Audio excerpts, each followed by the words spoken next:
Friday Night Lights 6 was a total disaster. It had its share of bright spots and good things, which you can read about in my blog post. You can see the final score.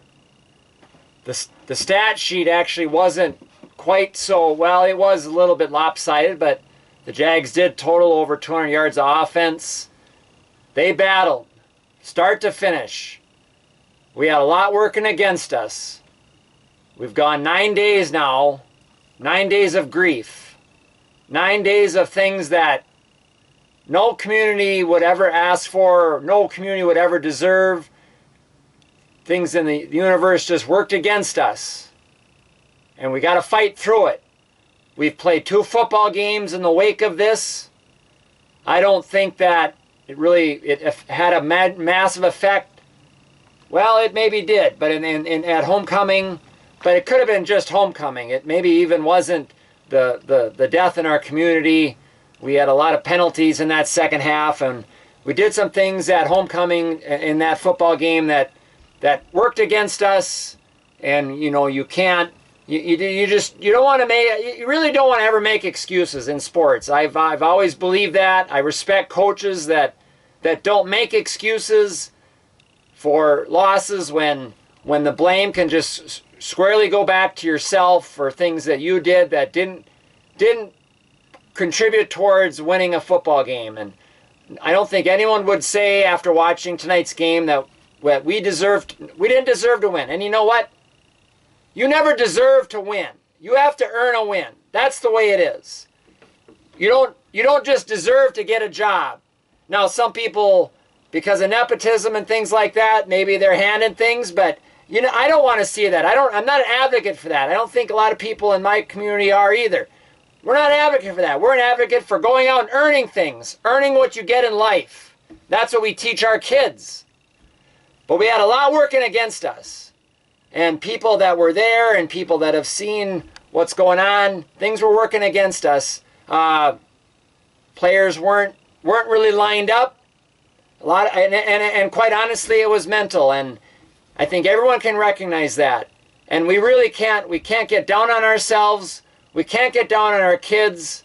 They're fighting. They're fighting through this. We're still in the teeth. But and we have to be compassionate, caring, and forgiving, gracious, and you know, be happy that we're here. We're here to talk about things. We're above ground. We've got each other. We can hang through this. And I can forgive a lot of things. I can even forgive a referee crew that missed things. They miss things. I'll forgive that. Some people don't. Some people will hold a grudge. I'll move beyond that. But what I won't forgive, and I won't move past, is people lying. And the lies. Some narc, and yeah, I'm mad, some narc lied, and it actually made it to a Benson administrator and the police. Lying about our fans. Bold-faced lie.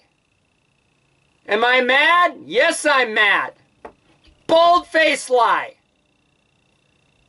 And when you have the police, really? Huh? They don't have better things to do? They got to respond to a lie? Are you proud? Whoever made this lie?